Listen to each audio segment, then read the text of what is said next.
of engines is out of a P-38 Lightning, vintage World War II aircraft. Each engine's a V12, 1,710 cubic inches.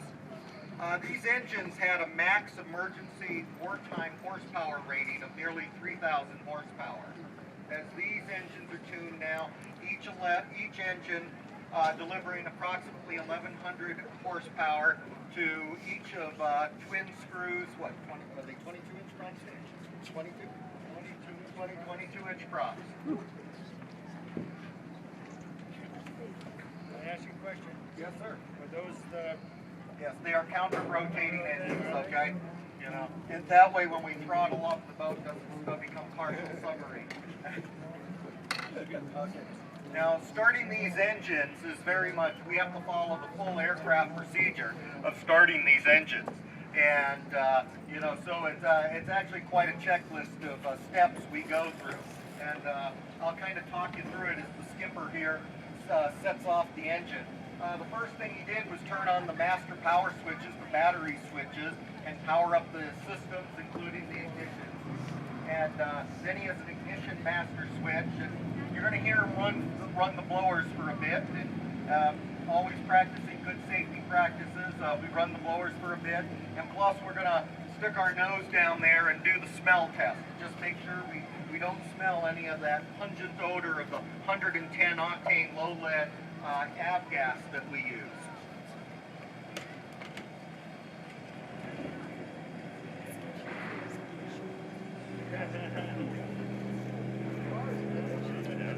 We do the canary test, but I don't dare light a candle. Comes your buddy. He's coming. Now the skipper's going to run the pre-oil pumps. And we're going to pre-oil we have small electric pre-oiler pumps, which will pre-oil the engines. We'll bring the oil pressure up to about 20 pounds, and then we'll crank the engines with the mag switches off and allow that oil to circulate fully through the engines and build her up to about 40 pounds of oil pressure.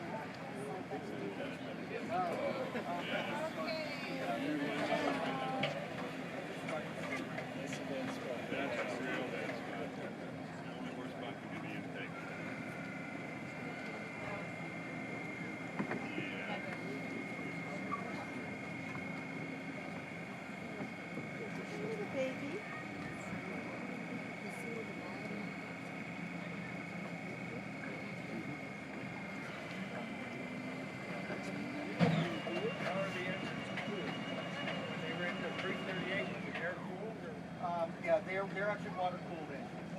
Yeah, these are water-cooled engines. And we have two helms on the Thunderbird. We have the forward helm all the way up forward, which we call the cruising helm. The aft helm is the maneuvering helm. We use it for docking. And back here you can't see kayaks and paddleboards in the water, and up there it's pretty hard to dock. So we have a switch we have a helm switch, and that's what the skipper just did. Make sure the helm switch was switched to the aft position so that the controls back here are active. And now the next step is the skipper's going to crack the throttle. He's going to turn off set the mixture, the fuel mixture, to idle cutoff. And he's going to start up the fuel pump. And we got to start with an electric fuel pump. We have an electric fuel pump that runs a booster pump, and that pump will run until the engine's mechanical pump starts turning and takes over. He's going to turn on the mag switches, and then he's going to, it's an inertia starter. The starter will wind up and then engage and fire the engine. Here's the fuel boost.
on to freedom, 1943 style, folks.